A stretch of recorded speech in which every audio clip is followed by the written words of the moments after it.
Recep Tayyip Erdoğan. Un hombre cuyo nombre ha marcado la política turca y ha dejado huella en la escena internacional. Un nombre que resuena en los pasillos del poder de Bruselas a Washington, de Moscú a Teherán. Su influencia se extiende mucho más allá de las fronteras de Turquía, convirtiéndose en una figura clave en los debates globales sobre democracia, migración y geopolítica. Para algunos, es el líder que devolvió a Turquía su orgullo y presencia en el mundo. Para otros, un autócrata que ha desmantelado los contrapesos democráticos y restringido libertades fundamentales. Su historia es la de la Turquía moderna. Ambición, contradicción y profundas divisiones. Bajo su mando, el país ha experimentado un renacimiento económico y cultural, pero también una polarización social sin precedentes. Erdoğan ha ganado elección tras elección, apoyado por quienes lo ven como protector de los valores tradicionales y defensor de la identidad nacional turca frente a las presiones externas. Pero sus críticos denuncian represión a periodistas, jueces destituidos y una concentración de poder inédita desde Atatürk. La libertad de prensa y la independencia judicial han sido puestas en entredicho bajo su gobierno. Mientras la economía tambalea y la inflación golpea a los ciudadanos, el fastuoso palacio presidencial se convierte en símbolo de polémica y de la distancia entre el poder y el pueblo. La figura de Erdoğan encarna el pulso entre el poder fuerte y las demandas de una sociedad que anhela libertades, justicia y prosperidad. Su legado, aún en construcción, sigue dividiendo y definiendo el destino de Turquía en el siglo XXI. Para entender al Erdoğan de hoy, es fundamental mirar atrás y descubrir cómo se forjó su figura política y personal a lo largo de los años. Hay que viajar al Estambul de los años 90, una ciudad vibrante pero marcada por la desigualdad, la inestabilidad y los problemas urbanos. En 1994, un joven político islamista sorprende ganando la alcaldía de la ciudad más grande de Turquía, Recep Tayyip Erdoğan. Su victoria fue vista como un cambio radical en la política local. Como alcalde, se ganó fama de gestor eficaz, resolviendo problemas crónicos como la escasez de agua y la contaminación, y conectando con las clases populares. Su estilo directo y su cercanía con la gente le dieron una popularidad inédita. En 1998, fue encarcelado por recitar un poema islamista, lo que lo convirtió en mártir para sus seguidores y símbolo de resistencia frente al sistema secular. Su breve paso por prisión marcó un antes y un después en su carrera. Aprendió a moderar su discurso y, tras romper con su mentor político, fundó el Partido de la Justicia y el Desarrollo, AKP, en 2001, junto a un grupo de aliados que compartían su visión de cambio. El AKP se presentó como un partido de centroderecha, pro-occidental y defensor de la democracia, prometiendo reformas, crecimiento económico y mayor integración con Europa. En 2002, el AKP arrasó en las elecciones generales, y Erdoğan, tras una reforma constitucional que le permitió asumir el cargo, se convirtió en primer ministro en 2003, iniciando una nueva era en la política turca. Representaba a la Turquía conservadora y prometió estabilidad, justicia social y acercamiento a Europa, ganándose el apoyo de amplios sectores de la sociedad. Sus primeros años generaron esperanza de reconciliar Islam, democracia y modernidad, y muchos creyeron que Turquía podría convertirse en un modelo para el mundo musulmán. Pero esa promesa pronto empezó a desvanecerse, dejando a muchos preguntándose si el sueño de una Turquía democrática y moderna era realmente posible bajo su liderazgo. Los primeros años de Erdoğan como primer ministro fueron de crecimiento económico y reformas. El país se transformó con grandes infraestructuras y millones salieron de la pobreza. El AKP impulsó reformas democráticas, abolió la pena de muerte y amplió derechos a minorías, buscando la adhesión a la Unión Europea. Erdoğan era visto como el líder que acercaría a Turquía a Occidente.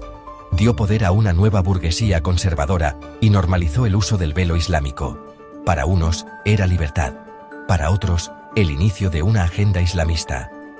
Pero tras las protestas de Gezi en 2013 y la represión policial, el discurso reformista dio paso a un tono nacionalista y autoritario. El líder que prometió más democracia empezó a mostrarse intolerante con la disidencia. el AKP llegó al poder con la política de cero problemas con los vecinos, buscando diplomacia y comercio.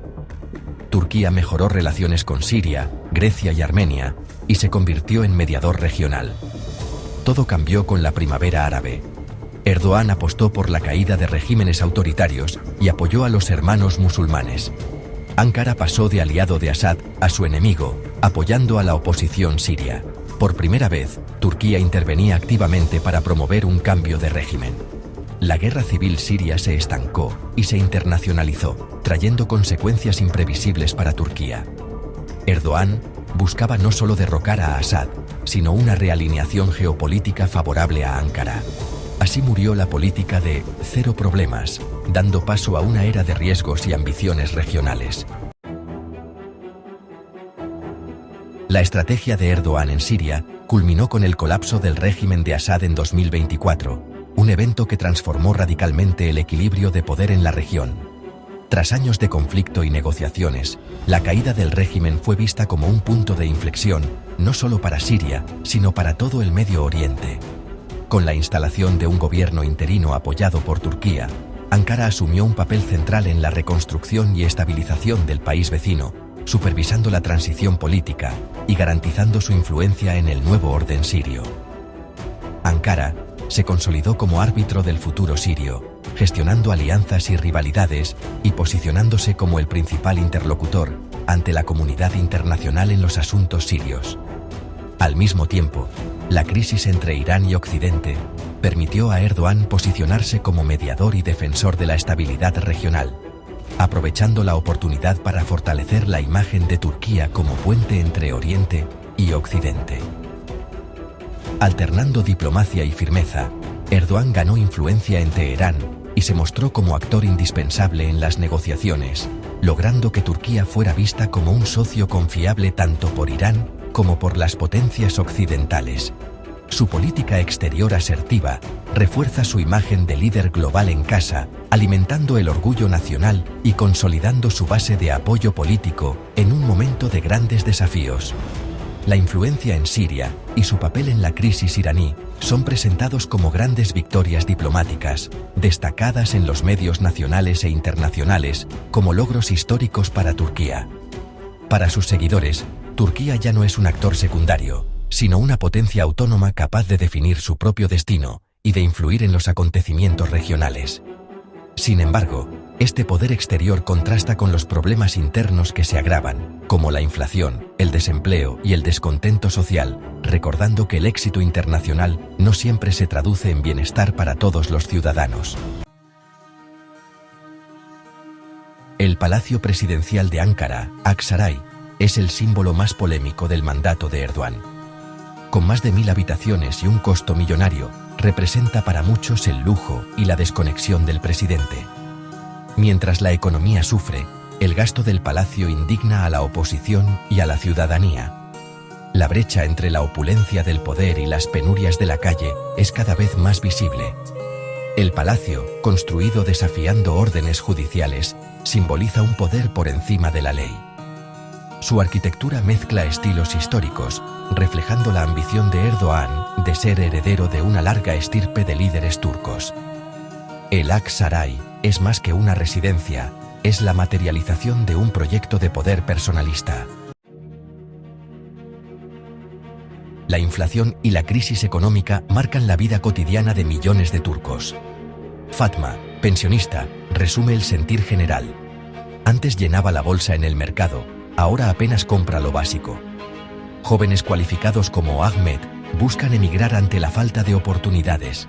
Incluso antiguos votantes de Erdoğan, como Murat, comerciante, sienten que la vida es cada vez más difícil. La fuga de cerebros y el descontento erosionan la base social del AKP. El gobierno responde con nacionalismo económico y culpa a enemigos externos de la crisis. Para los fieles, este discurso refuerza la idea de un líder que defiende la soberanía nacional. Para otros, es una excusa para no asumir la responsabilidad de la mala gestión. A pesar del control de Erdoğan sobre medios y justicia, la oposición y la sociedad civil siguen resistiendo. Partidos opositores y organizaciones de derechos humanos denuncian abusos y defienden libertades a pesar de la represión. Periodistas independientes y académicos purgados buscan nuevos canales para expresar la disidencia. La ciudadanía se moviliza de formas creativas, aunque las grandes protestas son más difíciles. En 2019, la oposición arrebató al AKP las alcaldías de Estambul y Ankara, mostrando el poder del voto. Esa victoria dio esperanza. Si la sociedad se organiza, puede cambiar las cosas. La lucha es larga, pero no imposible. La resistencia cultural y social mantiene viva la esperanza democrática. El futuro de Turquía aún está en juego.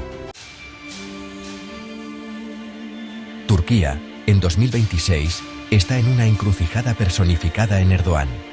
Su legado mezcla progreso económico y polarización, logros y retrocesos democráticos. La tensión entre el símbolo de poder y la realidad cotidiana divide al país. Erdoğan ha usado la democracia para llegar al poder y luego debilitar sus instituciones. La pregunta es si la democracia se mide solo por las urnas o por la salud de sus instituciones y libertades. El futuro dependerá de si prevalece el poder centralizado o el anhelo de una democracia plural. El próximo capítulo de Turquía se definirá en ese equilibrio.